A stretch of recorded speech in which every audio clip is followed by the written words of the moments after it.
இருந்தால் குர்ஆன் ஹதீஸின் படி தீர்ப்பு கொடுக்க வாருங்கள் என்று அழைக்கப்பட்டால் சொல்லுவார்கள், நாங்கள் கேட்டோம், கட்டுப்பட்டோம். இவர்கள் தான் குர்ஆன் ஹதீஸ். இது கண்ணியத்துக்குரியவர்களே, இந்த ஒரு அடிப்படை நம்மிடத்திலே இருந்தால், பிரிவுகளா, என்னுடைய கருத்து வேறுபாடு உனக்கு புரியவில்லையா, வா, எந்த ஜமாஅத்தாக இருக்கலாம், எந்த இயக்கமாக இருக்கலாம், எந்த கொள்கையை பின்பற்றுவதாக இருக்கலாம், இது குர்ஆன், இது அல்லாஹ்வுடைய குர்ஆன் சொல்லுகிறது, இது அல்லாஹ்வுடைய தூதர் சொல்லுகிறார்கள் என்று சொன்னதற்கு பிறகும் இல்லை, எங்களுடைய ஆலிம் சாஹிப் இப்படி சொல்லியிருக்காரு, இல்லை எங்களுடைய தலைவர் இப்படி சொல்லி இருக்கிறார் என்ற கருத்து வேற்றுமை, என்ற கருத்து உள்ளே வரும் பொழுதுதானே கண்ணியத்துக்குரியவர்களே பிளவுகள், பிரிவுகள். எம்முடைய சமூகம் என்று இந்த குர்ஆன் ஹதீஸை தங்களுடைய வாழ்க்கையாக்கி கொண்டு செயல்படுத்திக் கொண்டிருக்குமோ அந்த காலம் வரை எம்முடைய சமூகத்திலே பிரிவுகள் இல்லை. கண்ணியத்துக்குரியவர்களை அல்லாஹ்வுடைய தூதர் சொன்னார்கள், சஹாபாக்கள் அறிவிக்கிறார்கள். இர்பால் இப்னு சாரியா ரலியல்லாஹு அன்ஹு அவர்கள் சொன்னார்கள், வஅதனா ரசூலுல்லாஹி ஸல்லல்லாஹு அலைஹி வஸல்லம் மௌஇதத்தன் பலீகா, அல்லாஹ்வுடைய தூதர் எங்களுக்கு ஒரு அழகிய உபதேசம் செய்தார்கள், தெளிவான உபதேசம் செய்தார்கள். வவஜிலத் மின்ஹல் குலூப், அந்த அறிவுரையை கேட்கும் பொழுது எங்களுடைய உள்ளங்கள் எல்லாம் அல்லாஹ்வுடைய அச்சத்தால் அஞ்சி நடுங்கிக் கொண்டிருந்தன. வதரஃபத் மின்ஹல் உயூன், எங்களுடைய கண்கள் எல்லாம் அந்த அறிவுரையை கேட்டு கண்ணீரை வடித்துக் கொண்டிருந்தன. நாங்கள் கேட்டோம், அல்லாஹ்வுடைய தூதரே எங்களுக்கு ஏதாவது உபதேசம் செய்யுங்கள், இதை கேட்கும் பொழுது பிரிந்து செல்பவர் செய்யக்கூடிய இறுதி உபதேசத்தை போன்று இது இருக்கிறது, எங்களுக்கு ஏதாவது உபதேசம் செய்யுங்கள். அல்லாஹ்வுடைய தூதர் சொன்னார்கள், ஊசிக்கும் பித்தக்குவல்லாஹ், அல்லாஹ்வுடைய அச்சத்தை கொண்டு நான் உங்களுக்கு உபதேசம் செய்கிறேன். அதற்கு பிறகு சொன்னார்கள், மையஷ் மின்கும் பஅதி, எனக்கு பிறகு வாழக்கூடிய சமூகத்திடத்திலே ஃபஸயரா இக்திலாஃபன் கஸீரா, எனக்கு பின்னால் வாழக்கூடியவர்கள் பல கருத்து வேறுபாடுகளை பார்ப்பார்கள். ஃபஸயரா இக்திலாஃபன் கஸீரா, பல கருத்து வேறுபாடுகளை பார்ப்பார்கள். அந்த நேரத்திலே ஃபஅலைக்கும் பிசுன்னதி, அந்த நேரத்திலே நீங்கள் எந்த ஒரு இயக்கத்தையும் இயக்கத்துடைய கொள்கையும் சார்ந்திருக்காதீர்கள். ஃபஅலைக்கும் பிசுன்னதி, என்னுடைய சுன்னா, என்னுடைய வழிகாட்டலிலே நீங்கள் இருங்கள். வசுன்னத்தில் குலஃபாஇல் மஹ்தியின் ar-ராஷிதீன், நேர்வழி பெற்ற வழிகாட்டலில் நேர்வழி பெற்ற என்னுடைய கலீஃபாக்களை நீங்கள் பின்பற்றுங்கள். தமஸ்ஸகு பிஹா, பற்றி பிடித்துக் கொள்ளுங்கள். வஅப்து அலைஹா பின் நவாஜித், கடவாய் பற்களால் அதை பற்றி பிடித்துக் கொள்ளுங்கள். வஇய்யாக்கும் வமுஹ்தஸாத்தில் உமூர், புதிதாக மார்க்கத்திலே ஏற்படக்கூடிய விஷயங்களை குறித்து எச்சரிக்கை செய்கிறேன். ஃபஇன்ன குல்ல முஹ்தஸத்தின் பித்ஆ, ஒவ்வொரு மார்க்கத்திலே ஏற்படக்கூடிய ஒவ்வொன்றும் பித்ஆத்துகள். வகுல்ல பித்ஆத்தின் ضلاலா, ஒவ்வொரு பித்ஆத்துகளும் வழிகேடுகள். கண்ணியத்துக்குரியவர்களே, எம்முடைய சமூகம் இந்த பார்வையை தன்னிடத்திலே வரக்கூடிய கருத்து வேறுபாடுகளிலே செலுத்தி இருந்தால் இன்று நம்மிடத்திலே இந்த தர்கா வழிபாடு வந்திருக்குமா? நம்மிடத்திலே இன்று மீலாது நபியுடைய சர்ச்சைகள் வந்திருக்குமா? இல்லையே. கண்ணியத்துக்குரியவர்களே, செய்கிறாயா? குர்ஆனில் இருக்கிறதா என்று பார், செய்கிறாயா? ஹதீஸில் இருக்கிறதா என்று பார். அல்லாஹ்வுடைய தூதரால் வழிகாட்டப்பட்ட சஹாபாக்கள் அதை புரிந்து செயல்படுத்தினார்களா என்று பார். இல்லாத விஷயத்தை புறக்கணித்து குர்ஆனின் ஹதீஸின் படி திரும்பிவிட்டால் நம்முடைய சமூகம் ஒற்றுமையாகும். நம்முடைய சமூகம் அல்லாஹ் கூறுகிறானே, வஅதஸிமு பிஹப்லில்லாஹி ஜமீஆ, அல்லாஹ்வுடைய கயிற்றிலே, குர்ஆனிலே, ஹதீஸிலே ஒற்றுமையாகுங்கள், பற்றி பிடித்துக் கொள்ளுங்கள் என்று அந்த ஒரு கோட்பாட்டின்படி தன்னுடைய வாழ்க்கையை அமைத்துக் கொள்ளும்.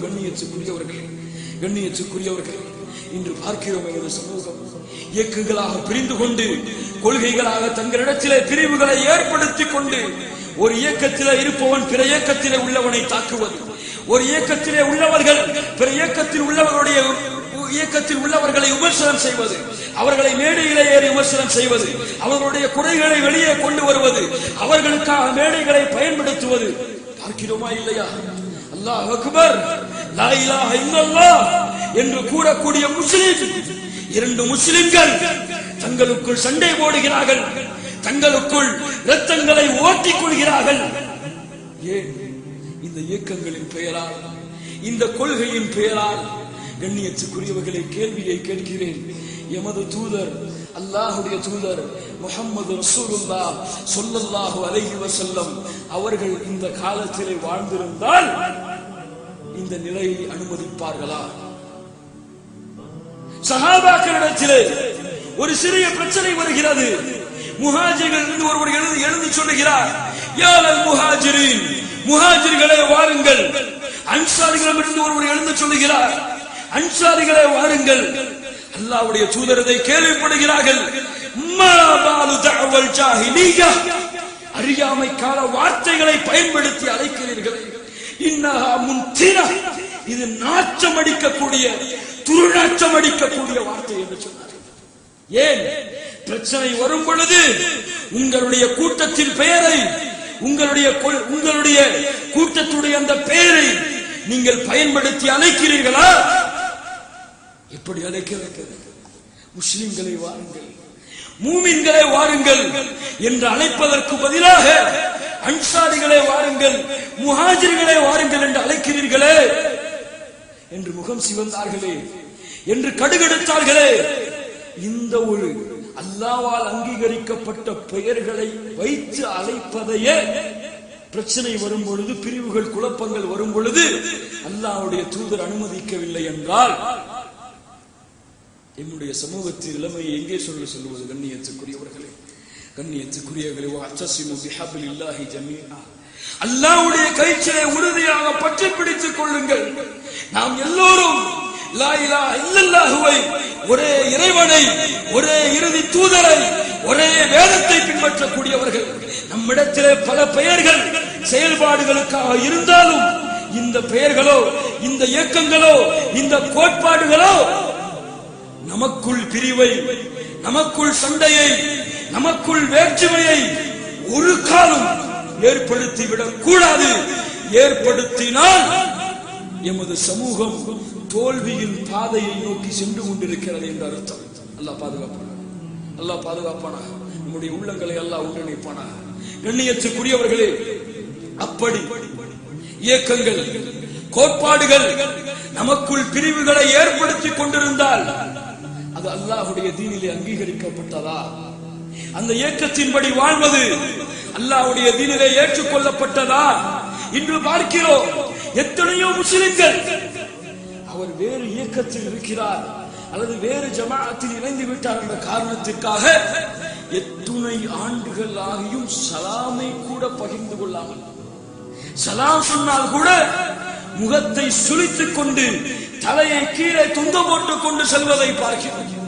பஸ்ஸிலே ஒரு இயக்கவாதியின் ஒரு இயக்கத்தை சார்ந்தவர் இருக்கிறார், வேறொரு இயக்கத்தை சார்ந்தவர் அங்கே வருகிறார் என்றால் 2 இடம் காலியாக இருக்கிறது. ஒன்று காஃபிரின் அருகிலே, நஸ்ரானியின் அருகிலே, இன்னொன்று இயக்க தோழரின் அருகிலே. எங்கே சென்று உட்கார்வார்? எங்கே சென்று உட்கார்வார்? யோசித்து பாருங்கள் கண்ணியத்துக்குரியவர்கள். எவ்வளவு பிளவுகளாக, எவ்வளவு பிரிவுகளாக, எவ்வளவு வேற்றுமையாக ஒரே குரலிலே லா இலாஹ இல்லல்லாஹ் முஹம்மது ரசூலுல்லாஹ் என்று அழைக்கப்படக்கூடிய சமூகம் இன்று தங்களுக்குள் எத்துணை பிளவுகளாக நாளுக்கு நாள் பிளந்து கொண்டிருக்கிறது. பெயர்களை கொண்டு பிளவுபடுவதை, பெயர்களை கொண்டு தனித்தனியாக அழைக்கப்படுவதை அல்லாஹ்வுடைய தீன் ஒரு காலம் ஏற்றுக்கொள்ளாமல் இருப்பதில்லை. அங்கீகரிக்கப்பட்டதுதான். ஒரு மார்க்க பணிக்காக, தன்னுடைய மார்க்கத்துடைய அல்லாஹ்வுடைய தீனின் பணிக்காக குழுவாக சேர்ந்து ஒரு பெயரை சுட்டி கொண்டு அதன்படி செயல்படுவது மார்க்கத்தில் அனுமதிக்கப்பட்டதுதான். ஆனால் அந்த பெயர், அந்த ஜமாஅ முஸ்லிம்களுக்கிடையே பிரிவை ஏற்படுத்தினால், முஸ்லிம்களுக்கிடையே பகைமை ஏற்படுத்தினால் அல்லாஹ்வுடைய தூதர் முஹம்மது ரசூலுல்லாஹ் ஸல்லல்லாஹு அலைஹி வஸல்லம் சொன்னார்கள், எல்லாவற்றுக்கும் தீர்வு குர்ஆன் ஹதீஸ் தான். எல்லாவற்றிலும் தீர்வை அங்கே காணலாம். கண்ணியத்துக்குரியவர்களே, ஹுதைஃபா ரலியல்லாஹு அன்ஹு அவர்கள் சொன்னார்கள், அல்லாஹ்வுடைய தூதர் அறிவிப்பதாக, துஆத்துன் அலா அபுவாபி ஜஹன்னம், நரகத்தின் வாசலில் நின்று கொண்டு சில அழைப்பாளர்களை அழைத்துக் கொண்டிருப்பார்கள். அல்லாஹ் பாதுகாப்பானாக. மன் அஜாபஹும், அவர்களுக்கு யார் பதிலளிக்கிறார்களோ, கதஃபூஹு ஃபீஹா, அவர்கள் நரகத்திலே அவர்களை தூக்கி எறிந்து விடுவார்கள். அல்லாஹ்வுடைய தூதரிடத்தில் நான் கேட்டேன், அல்லாஹ்வுடைய தூதரே அவர்கள் யார்? சொன்னார்கள், ஹும் மின் ஜில்தத்தினா வ யதகல்லமூன பி அல்சினத்தினா. அவர்கள் வேறு யாரும் இல்லை, எம்முடைய நாவுகளை கொண்டு பேசுவார்கள், எம்முடைய தோளில் இருந்து வெளிப்படுவார்கள். அர்த்தம், அவர்கள் முஸ்லிம்கள் தான், முஸ்லிம்கள் தான் அவர்கள். குல்து ஃபமாதா தஅமுருனி இன் அத்ரகனி. அந்த காலத்தை நாங்கள் அடைந்தால் நாங்கள் என்ன செய்ய வேண்டும் என்று நீங்கள் ஏவுகிறீர்கள்? அல்லாஹ்வுடைய தூதர் சொன்னார்கள், தல்ஸமு ஜமாஅத்தல் முஸ்லிமீன வ இமாமஹும். முஸ்லிம்களுடைய ஜமாஅத்தையும் அதனுடைய இமாமையும் நீங்கள் பின்பற்றியிருங்கள். யாருடைய அறிவுரை? யாருடைய அறிவுரை? வமா யன்திகு அனில் ஹவா இன் ஹுவ இல்லா வஹ்யுன் யூஹா. வஹ்யின் மூலமாக அறிவிக்கப்பட்ட அறிவுரை. நீங்கள் முஸ்லிம்களுடைய ஜமாஅத்தை சேர்ந்திருங்கள், அதனுடைய இமாமை பின்பற்றுங்கள். ஹுதைஃபா அவர்கள் கேட்டார்கள், குல்து ஃபஇல்லம் யகுல் லஹும் ஜமாஅ வலா இமாம். அல்லாஹ்வுடைய தூதரே, ஜமாஅத்தும் இல்லை, முஸ்லிம்கள் ஜமாஅத்தாகவும் இல்லை, அதற்கு ஒரு இமாமும் இல்லை, அதற்கு ஒரு இமாமும் இல்லை, முஸ்லிம்கள் ஜமாஅத்தாகவும் இல்லை, நாங்கள் என்ன செய்வது? அல்லாஹ்வுடைய தூதர் சொன்னார்கள், ஃபஅ்தஸில் தில்கல் ஃபிர்க குல்லஹா. அந்த எல்லா பிரிவுகளையும் நீங்கள் புறக்கணித்து விடுங்கள். ஃபஅ்தஸில், புறக்கணித்து விடுங்கள். அதில் ஒன்றில் நீங்கள் சேருவதை விட மரத்தின் வேரை பற்றி பிடித்துக் கொண்டு நீங்கள் மரணிப்பது சிறந்தது. யார் சொன்னது? அல்லாஹ்வுடைய தூதர் முஹம்மது ரசூலுல்லாஹ் ஸல்லல்லாஹு அலைஹி வஸல்லம் சொன்னார்கள். கண்ணியத்துக்குரியவர்களே, மார்க்க அறிஞர்கள் இந்த ஹதீஸுக்கு என்ன விளக்கம் சொல்கிறார்கள் என்றால், பெயர்கள் அடிப்படையில் பணிக்காக தங்களுக்குள் பிரிவுகளை இயக்கங்களை ஏற்படுத்திக் கொண்டு மார்க்க பணிக்காக ஒற்றுமையாக இருந்து ஒரே அடியில் நின்று பயணித்தால் எல்லாம் எல்லாம் ஏற்றுக்கொள்ளப்பட்டது. ஆனால் அந்த ஒரு இயக்கம், அந்த ஒரு அந்த ஒரு கோட்பாடு கொள்கையின் பிரிவாக, கருத்து வேறுபாடின் பிரிவாக, தங்களுக்கிடையே இருக்கும் சகோதரத்துவத்தை உடைக்கும் பிரிவாக இருந்தால் அந்த ஒரு கொள்கைக்கோ அந்த ஒரு இயக்கத்திற்கோ அல்லாஹ்வுடைய தீனிலே கடி அளவு கூட அனுமதி கிடையாது. அதில் இருப்பது அல்லாஹ்வுடைய தீனிலே தடை செய்யப்பட்ட ஹராம். கண்ணியத்துக்குரியவர்களே, எந்த ஒரு இயக்கமும், எந்த ஒரு இயக்க தலைமையும், எந்த ஒரு கொள்கையும், எந்த ஒரு கருத்து வேறுபாடும் குர்ஆன் சுன்னாவின்படி வாழக்கூடிய எம்முடைய சமூகத்தை பிரித்து விடக்கூடாது, எம்முடைய சகோதரத்துவத்தை உடைத்து விடக்கூடாது, எம்முடைய அன்பை பாசத்தை அதை பிரித்து விடக்கூடாது. கண்ணியத்துக்குரியவர்களே, எம்முடைய சமூகம் ஒற்றுமையாக ஒரே அணியிலே குர்ஆன் சுன்னாவின்படி ஒற்றுமையாகி கொள்கையாலும் கோட்பாடாலும் தங்களுக்குள் இடையே இருக்கும் சிறிய கருத்து வேறுபாடுகளாலும் ஒற்றுமையாகி நாம் எல்லோரும் முஸ்லிம்கள், நாம் எல்லோரும் லா இலாஹ இல்லல்லாஹை உச்சரிக்கக்கூடியவர்கள், நாம் எல்லோரும் முஹம்மது ரசூலுல்லாஹ் ஸல்லல்லாஹு அலைஹி வஸல்லம் அவர்களை ஏற்று அவர்களை நபியாக பின்பற்றக்கூடியவர்கள் என்ற சிந்தனையை மனதிலே கொண்டு செயல்பட்டால் எந்த எதிரி சமூகத்தாலும், எந்த எதிர்ப்புகளும், எந்த சூழ்ச்சிகளும், எந்த மிகப்பெரிய கிளர்ச்சிகளும் போர்களும் எம்முடைய முஸ்லிம் சமூகத்தை எதுவும் செய்வது அல்லாஹ் அதற்கு உறுதி கொடுப்பானாக.